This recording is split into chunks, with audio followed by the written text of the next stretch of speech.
This is all wrong. I shouldn't be up here. I should be back in school on the other side of the ocean. Yet you all come to us young people for hope. How dare you! Boring. Boring. Boring. You got it work. Don't tell us what we're going to feel. We're trying to solve a problem. Don't tell us what we're going to feel. I'm not telling you. Because you're in no position to dictate that. That's exactly what you're doing. You're in no position to dictate what we're going to feel.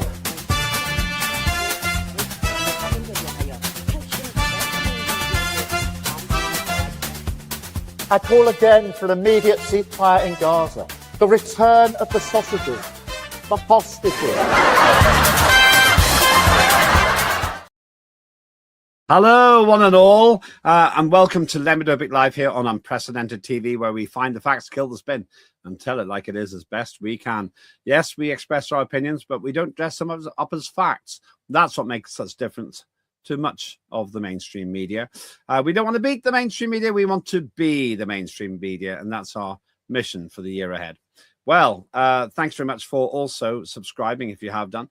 Otherwise, do go there. Just click subscribe and like on Unprecedented TV on YouTube. It costs you nothing, and you will have access to literally hundreds of shows. It's amazing how many we've created in this half year that we've been around. Also, you can, if you're at a bit of a loose end, suggest to us shows that you'd like us to make. Not just in this country. We will also make multi-language shows. So if you live somewhere outside the United Kingdom or America, then please do let us know, and we'll take a punt in your culture and your language. We are a truly global operation, and we want to keep it that way. Now, let's talk about something which is UK-based, but it's a salutary lesson to the whole world. Don't have a chancellor like Rachel Reeves. She's been called the Grinch, the chancellor that stole Christmas, the woman who reflects Scrooge's worst excesses. If you're not familiar with those stories, they're definitely worth a read. They're very, very dark, but they're also very apocryphal, which means they're telling a warning tale. But it's not one which Rachel Reeves seems to have taken note of, and she's become quite unpopular. Although she's now abandoning yet more policies, most recently about farming and taxing certain aspects of farming, people don't have much respect for her. So is Rachel Reeves genuinely guilty of stealing Christmas? Is that too much to say? Has she done a much better job than I'm portraying? And I have to tell you, my opinion is she's done a bad job. Joining me, somebody who is never knowingly undersold and contradicting me if he disagrees with me, is Nick Buckley MBE, which means he's right at the top of the order of membership of the British Empire. Which is higher, OBE or MBE? OBE is higher than MBE. Why? There's different grades to it, and it depends how wide your influence was, your positive influence was on society. So MBE basically means you had a positive effect on a regional level. So, of course, I've been working in Greater Manchester for decades. OBE means you've probably got a national positivity over the country, and CBE is higher than that, maybe international, maybe raising the reputation of the UK abroad. So there's different characteristics in each one. So it's very unlikely that Rachel Reeves is going to get one of these. Only if the Russians or the Chinese are handing them out. But they'd be doing it in irony. Let's look at one of the headlines, if we can get that up. Yeah, thanks very much. So there it is. Is Rachel Reeves the Grinch who stole UK Christmas? British retailers are bracing for a much tougher festive season than they imagined. Quite a recent, if you're watching this live, quite a recent article, this. It does seem that Rachel Reeves is getting panned in the press for having done a dreadful job and having suppressed Christmas sales. What's your take? She's made lots and lots of mistakes, which we can go into. She's hammered the retail and hospitality industry, and they rely on Christmas every year. That's where they make their profit. The rest of the year, they're just trying to keep the doors open. But November, December is when they make their profit for the whole year. And with the extra increases in taxes, the increase in national insurance for employers, increasing in rates, all the extra red tape, She's killed Christmas this year, and the fact the budget was so late, the fact the budget was the end of November, meant lots of businesses and lots of people were waiting to see what went on before they would spend their money. Where normally they'd be spending it in October and November as well as December, but this late budget also affected it. And I'm hearing stuff all the time. I've had friends telling me that there's hardly any temporary Christmas jobs this year in the shops because the shops can't afford to bring in a few more extra staff because there's no money there for them to pay them. And the rumours are retail and hospitality are going to have, if not the worst Christmas period ever. And every year we see businesses go bankrupt in January and February, mainly because, for lots of reasons, the internet's killing high street shops and stuff. But this year, this Chancellor is also the extra thing on the balance that's going to push many businesses over. So really, she has stolen Christmas. It's a pretty grim prognosis, but you don't have to look far to see headlines. Pretty much the whole of the mainstream media, for once, has said things that I tend to agree with. How Rachel Reeves stole Christmas. British businesses have little cause for festive cheer after a particularly punishing budget. IOU in the box there. And it does seem to me that the mood music is that Rachel Reeves is useless. I think it's more than mood music. I think it's almost written in stone somewhere. There's hardly anybody now in this country, regardless of where you sit on the political scale, who thinks she's done a good job in a year and a half. She's gone from disaster to disaster. I mean, she's gone from lying on her CV to lying she was a chess champion, to lying about other stuff, to having to What was backtrack. this chess champion story? Oh, did you not hear about that? No. Oh, that was about a month ago. She's made it known to everybody that she was something like the regional or the English chess champion at some point, girls chess champion. And the press looked into it, and she wasn't. She's never won it. She entered it once and she won a match, but she didn't win the competition. So all this exaggeration all the time has got her to where she is. But when it gets looked into, it finds out it's exaggeration or shall I say it, lies.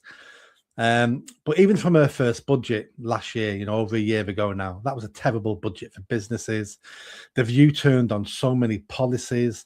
They've done policies that were ideological, nothing to do with tax, such as putting VAT on private schools. That was never going to bring in any money. It's bankrupted some of the private schools. We've got more kids now going into normal state-run schools, so we've had to fund them more. It's actually cost the government money, that policy, but that was all about punishing so-called privileged white kids. So they've made loads of mistakes, but the taxes is the one that's killing businesses and killing me and you. I'm sick of paying the amount of tax we pay in this country, and everything we pay for, all the services, all the public services, are all getting worse year by year. Yeah, well, the thing about the thing about Rachel Reeves is she just doesn't look like she understands what the hell she's doing. She just literally just doesn't look like she's in control of her brief. You've said something about. Sorry, you're going to say. Sorry, go on. I was going to say a year ago she was in charge of a brief and she had an idea and she thought she knew what she was doing and it all went wrong. For a year now, all she's doing now is firefighting the consequences of her decision. So she's not in control anymore. They're not even in control of their backbenchers. They're just firefighting all the time. The economy now is a ship with no captain steering it. That could be a good thing. It could be a bad thing. I don't know. But they're not in charge of anything. Yeah, I've actually suggested that we'd be better off with no chancellor at all than the current chancellor, because at least that wouldn't cause this massive amount of harm. And I have to say, I was top rated in my school for economics, and I actually started studying it at university. I just watched a woman who doesn't understand the basics of economic policy, and she just doesn't inspire any confidence, Nick. Why is she still in the job? But Lembit, you don't understand. She's the first female chancellor. Oh, yeah, here we go. Does that not make you feel just proud to be British? Absolutely. It's fantastic. But Mr. Öpik, your chancellor, this is not my chancellor. Okay, the UK chancellor has mucked up the economy. Yes, but she's a woman. Okay, carry on. A man would have messed up a lot worse than she'd have done. Okay, well, I see where you're going with that, which is quite disturbing. And also, basically, the other oh, my team's found it. Reeves between a rook and a hard place after claims she made up chess championship. Yeah. The Chancellor's opponents say the Treasury Queen has become a pawn, but it's too soon to tell if the chess attack is a checkmate or a stalemate. I like that, John Craig. It's pretty good. Yeah, I quite like his writing. So you're right. There is yet another apparently tall tale or a lie going on there. That's very disappointing. I'm quite keen on chess, but I'm not keen on the way that she plays the economy.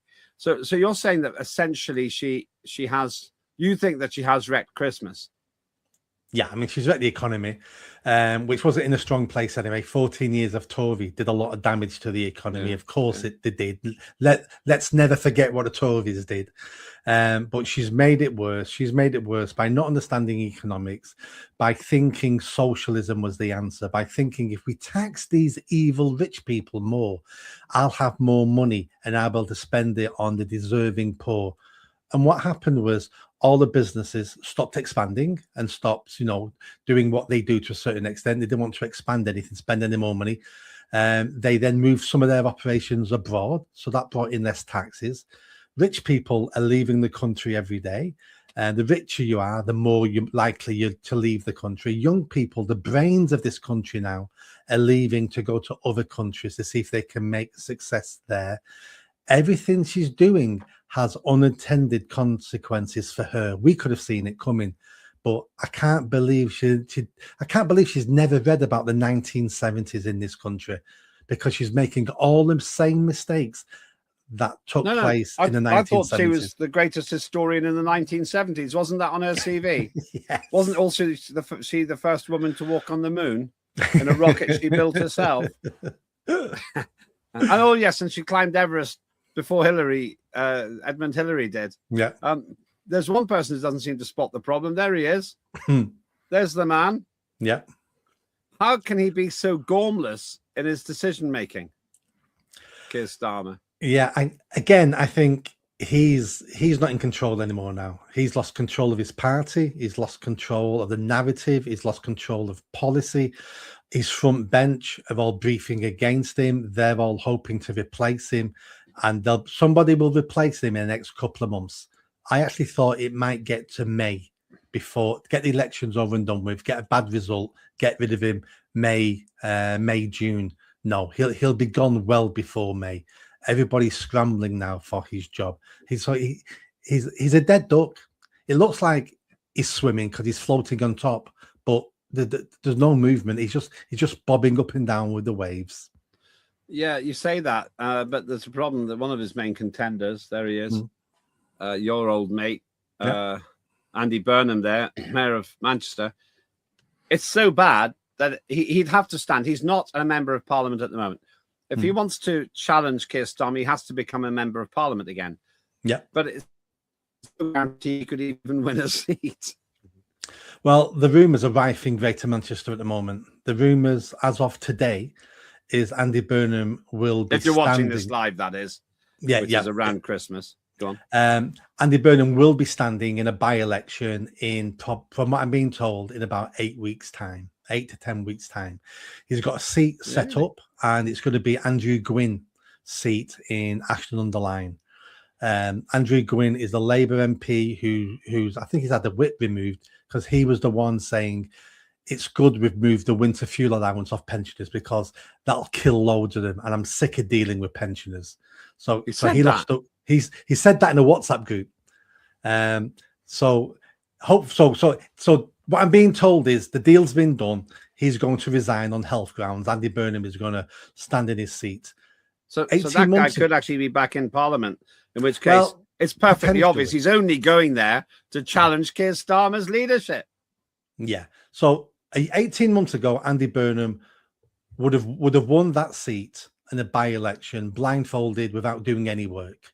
But things have moved on now. Reform UK will throw everything at that by-election. Andy Burnham, I think, has only got a 50-50 chance of winning that by-election. Reform could win this. And if Andy Burnham loses, that's the end of Andy Burnham's career. He's gone.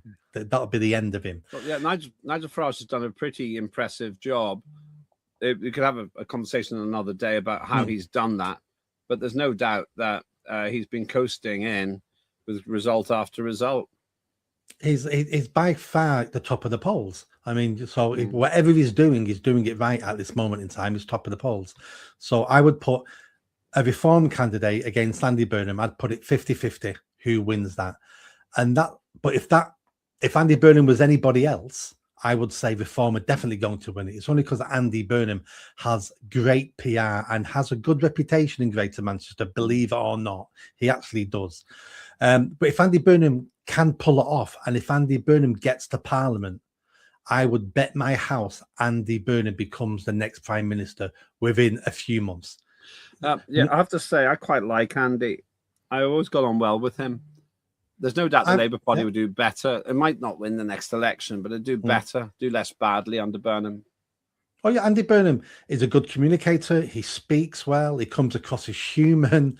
He can answer questions off the cuff. He comes across as a nice man, sort of guy you'd have a pint with in the pub. The thing I don't like about Andy Burnham is his policies. You know, I think Andy Burnham comes across really well. So you're right. I mean, the fact we're judging Andy Burnham on the trait that he comes across as human just shows how bad the current crop of politicians are. Yes, I think you're right. I'll come back to you in just a minute. You're watching Lembit Öpik on Lembit Öpik Live on Unprecedented TV. And we're reviewing, you wouldn't think it, but we're reviewing the performance of Rachel Reeves, the Chancellor, but it's impossible to separate her from Keir Starmer. And I'm just wondering, really, how bad has it got to get before Rachel Reeves will actually be ousted? Maybe she's just there for the long term. I don't know. But at the end of the day, I don't have the power. But I'm just wondering if Keir Starmer has it too. Just a quick one to say to you. I'm really, really keen on you watching other shows as well, such as Claire Dyer's Dire Consequences and so many other shows, all of which are available here on Unprecedented TV. Tim Scott Uncancelled, he's just doing great guns, but we're starting some new shows as well. And those shows are all about, well, essentially, free speech. That is the essence of what we stand for. And I hope that you might be just slightly encouraged by the fact that we're going to be reaching across the pond to the United States as well. Everywhere we go, we do seem to be getting quite a lot of support. And I just hope that fundamentally what we're doing here is something which is to your liking. The reality is, I'm just looking at the comments now, that you're being quite generous towards us, but none more so, in my view, than Claire Dyer in terms of courage. To personify what this station's about. Claire Dyer is doing an absolutely great job. She picks up local issues and then she sees the national implications of them. Watch this.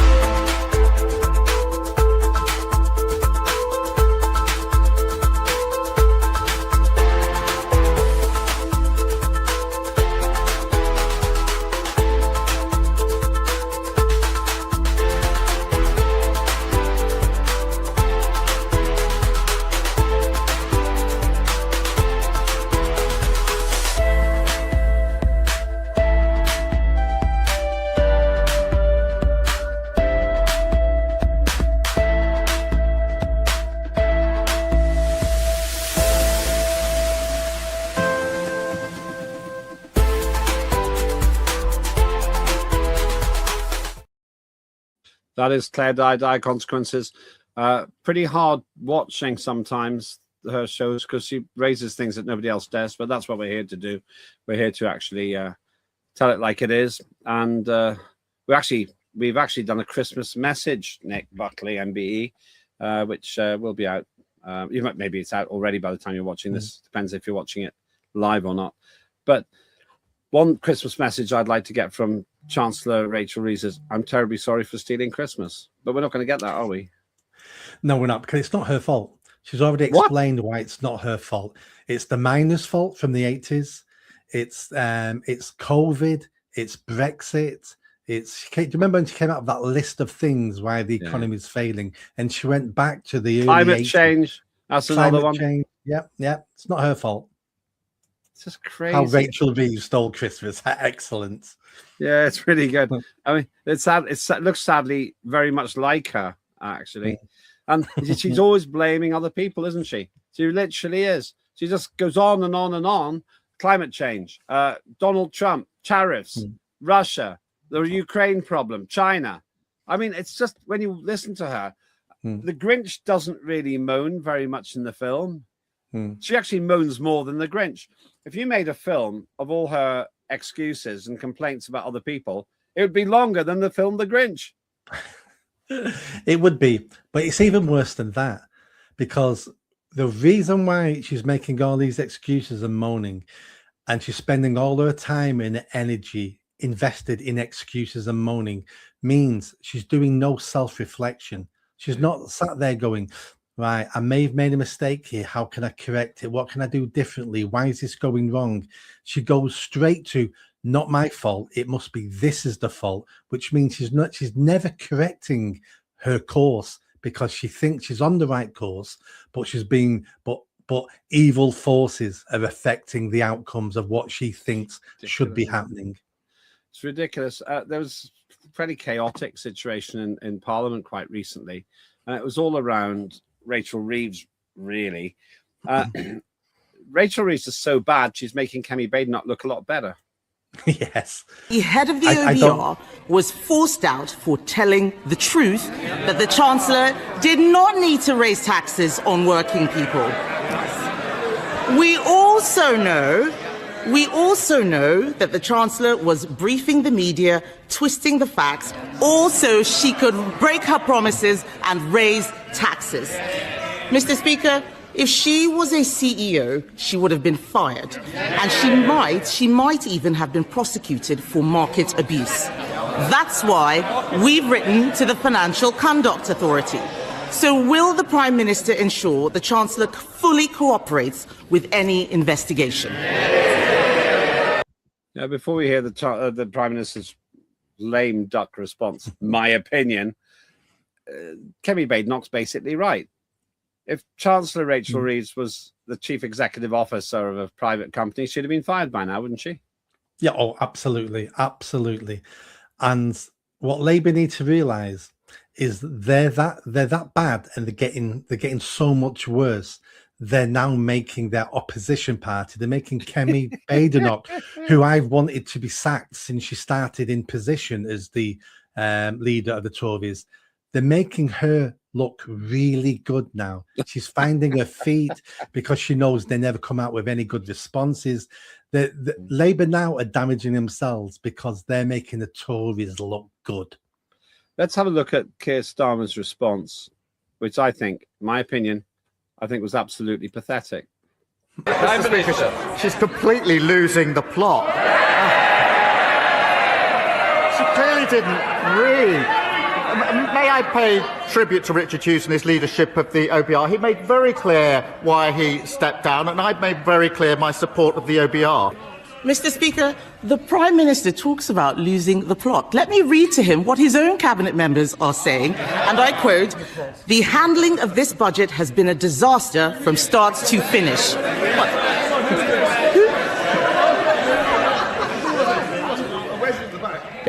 Who said that? Was it him? Was it her? In fact, I think it was probably her, actually. It was probably the Chancellor. In fact, Mr. Speaker, one of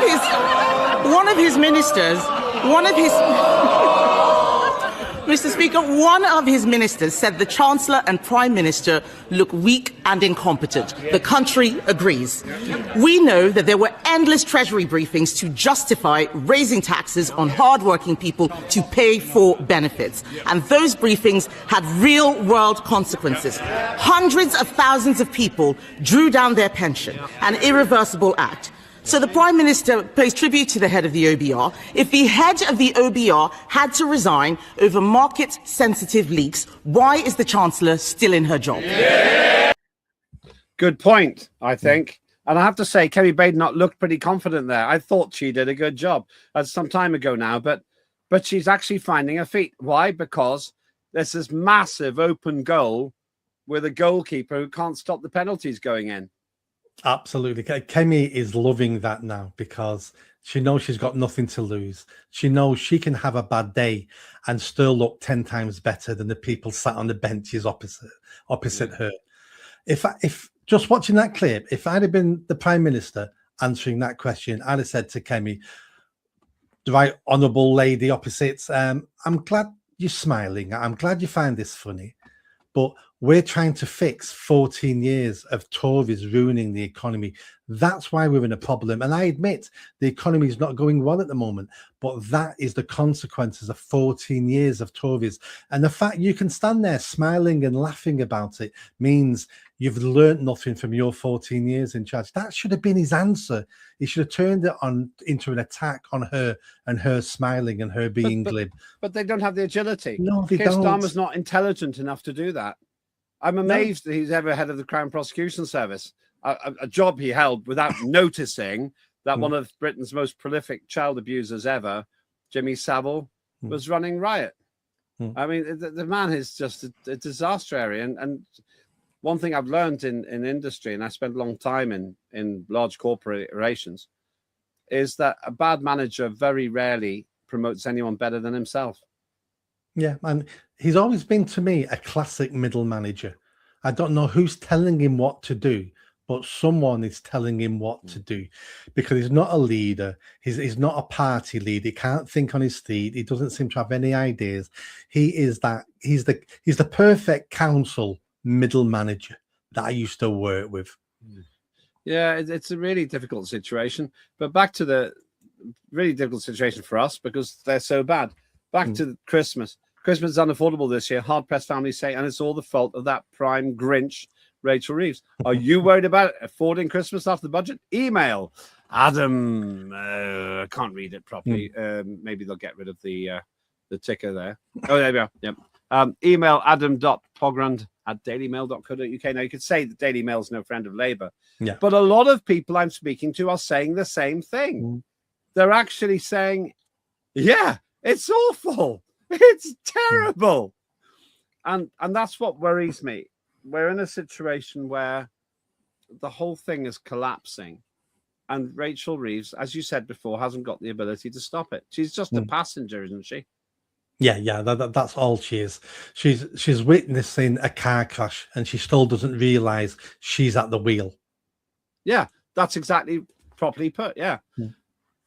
How can she not notice? I don't know. She's too busy crying. She's too busy plastering her face in makeup so people don't know she's been crying. She's a wreck. She's an absolute I'm wreck. glad you said that. I had a bet with my team. They said you'll never find a way to put in your favorite clip of Rachel Reeves. Not because I celebrate her failure, but because you shouldn't be bawling her eyes out in the office. And it's the office. And this is, I think, the clip. No, that's not it. That's not Rachel Reeves, is it? I told you she's looking bad. No, she doesn't look quite that bad, though. They'll probably get it. Here it comes now, I think. And this is just like Rachel Reeves sitting next to the Prime Minister. Still don't know why she was crying. Maybe there was some terrible news she had. But she's got puffy eyes. She's bawling her eyes out while she's next to the Prime Minister. You want somebody with, I have to say, a bit more gumption than that. Maybe we'll one day find out what it was about. But it was just a terrible look. And I think maybe what we might want to do is actually hear that whole clip in its entirety. I'll just actually see if the team can get the sound on that, because it was exactly what you said. There's this moment where Rachel Reeves, the Chancellor, just looks like she's psychologically packing it in. Yeah, we've got it apparently with the sound now. Apparently. See if we can put it on. No, apparently not. Well, there we are. Well, if we can do that. I blame Rachel Reeves for that. I think she stopped that from working. With a woman as bad as that in that position, how do we get out of this mess? I've no idea. Let me comment on the crying bit. It doesn't matter why she was crying. Her mum or dad might have died. It doesn't matter why she was crying. There's 2 points there. If something bad happened to her or to a family member and upset her, which is quite normal to be upset, her poor judgment made her go in the chamber. That just goes to prove she's got poor judgment for going in the chamber when she wasn't fully mentally fit. And the other alternative is she sat there, realizes she's rubbish, realizes everything is falling down around her, and she broke down and had a bit of a cry in the House of Commons. Both those scenarios are not good enough. And if she'd have been a man, if she would have been a man in that situation, he wouldn't be Chancellor a week later. He would be a laughing stock around the country, around the world. But because she's a woman, we let all that go and we sort of felt sorry for her. We never would have felt sorry for a man. When my brother died, unexpectedly at the age of 36, I was Shadow Secretary of State for Northern Ireland. And I had to carry on a very important period in the peace process. And I made a judgment. And I went in shortly after that, and I did my job. And if I hadn't been able to do my job, I'd have delegated it to one of my number twos, one of the other people on my team, because it wasn't the country's problem that my brother died, but it would have been Parliament's problem if I was washing my emotional dirty laundry in public. People would have been forgiving, but I didn't want to do that. I didn't want to do that. Imagine if you're flying in an aeroplane and the pilot's making an announcement, he's bawling his eyes out. Well, it wouldn't fill you with confidence, would it? Yeah. You wouldn't care why he's unhappy or she's unhappy. I think we've actually got that clip with the sound now. So let's just see if we can play that. Let's try again, please. To thank our outstanding British Transport Police for everything that they do to support.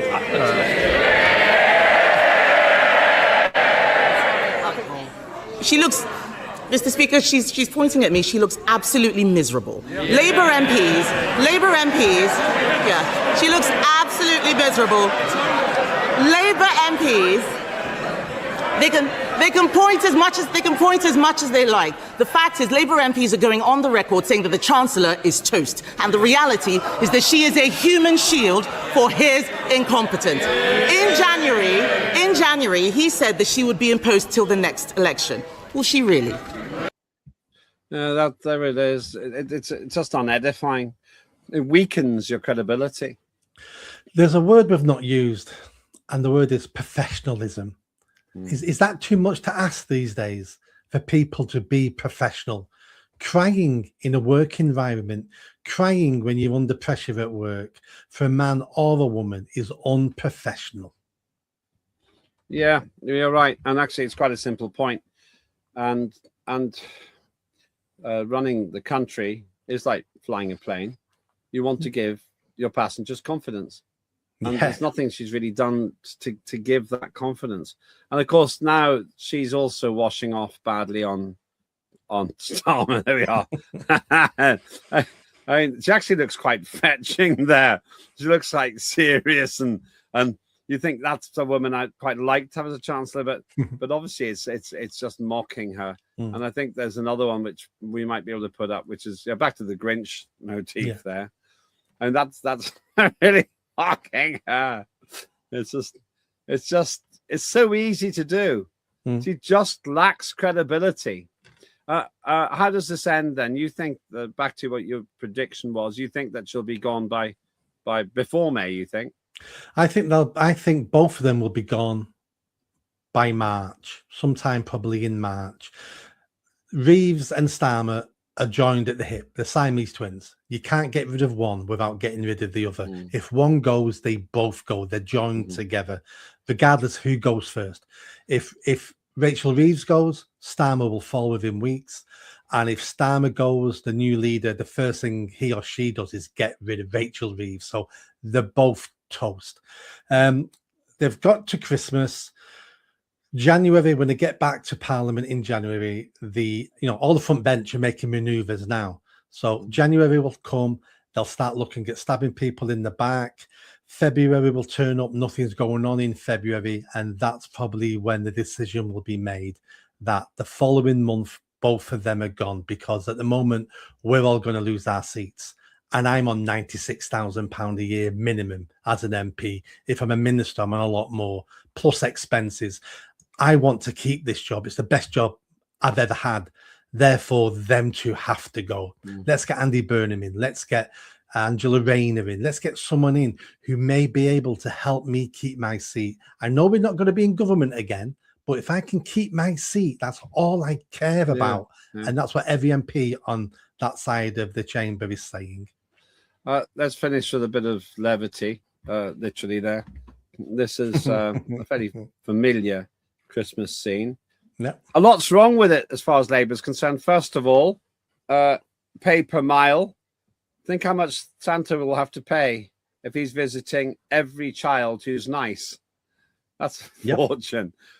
Also, it's aviation. They don't really like aviation very much. Yeah. Reindeer farts are bad for net zero.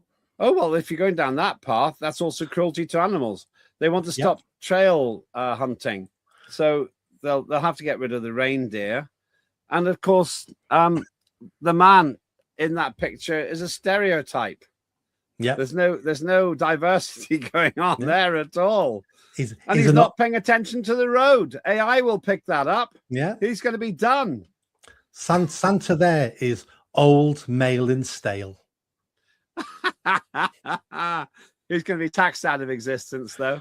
Yeah. And he's got an American flag. I noticed that. Plus, he's holding the holly as if it's mistletoe. So I call that sexual abuse. Yes. Merry Christmas, Chancellor Reeves. Not much cheer there. If you're watching this in the archive, you'll be able to find out, of course, if you're watching this March 2026, you can see if Nick Buckley's prediction's correct or not. Nick, let's come back to the present. If you're watching this live, this is meaningful. You predict that Rachel Reeves will be gone. Keir Starmer will be gone. I won't hold you to it. I won't mock you if you're wrong. Who do you think is most likely in your scenario to be the next Prime Minister, the next leader of the Labour Party? I've got two. If Andy Burnham can win his seat, then 100% it'll be Andy Burnham. If Andy Burnham fails to win his seat, my money is on Angela Rayner. Burnham or Rayner? Wow. I hope it's Rayner, because that'd be really funny. That'd be hilarious. Watching Angela Rayner trying to run the country. If she does run the country, of course, it means that Tony Blair was completely wrong when he said what matters is education, education, education. Total waste of money. You get to be Prime Minister. She's already been Deputy Prime Minister, leaving school with no qualifications. Now, you might say that's a rags to riches story, but it totally contradicts what the Labour administration under Blair was doing. They wanted 50% of the population to go to university. I didn't agree with that, incidentally. I thought that was a silly idea. The university only works for certain people and not for others, and not about class. It's about mindset, intelligence, and aspiration, what you want to do with your life. Other people, plumbers, can earn more than an MP in London, as the head of Pimlico Plumbers has shown. Okay, there we go. Has it been a good year or a bad year, 2025, do you think? For the country, I think it's been a good year. I think we've turned the corner this year. I think the people are beginning to wake up. The English especially are waking up. We've seen the protests, the continual protests outside migrant hotels. We've seen raise the colours, flags everywhere. We've seen two main parties say they're going to deport illegal immigrants. We've started talking about mass deportations. We've got politicians on the back foot. Labour's talking tough on immigration, even though they'll do nothing. I get that, but they're talking tough. I think we've turned the corner. I think 2026 is going to be a much better year. I think we're in the foothills of healing as a country. I think we've got another decade to go, but I'm more optimistic today than I was this time last year. Things can only get better. Don't be singing that song. Thank you so much. That's Nick Buckley MBE saying that things will get better in 2026. If you're watching this live, we'll find out. Thanks very much to Nick Buckley MBE, absolute stalwart here on Unprecedented TV. Do please like and subscribe if you can on our YouTube site. There are literally hundreds of shows there for you to enjoy, and do keep an eye out on some tremendous developments in 2026. Once again, if you're watching this live, we are really reaching out, and literally we will be reaching out to the United States of America as well, with Sarah Evie Clark in Dallas.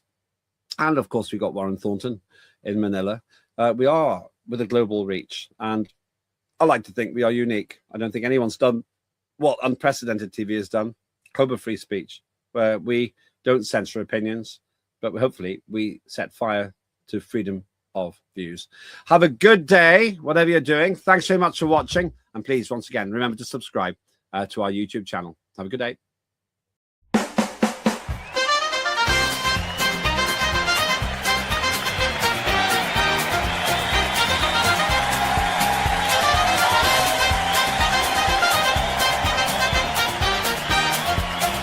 Immediate ceasefire in Gaza.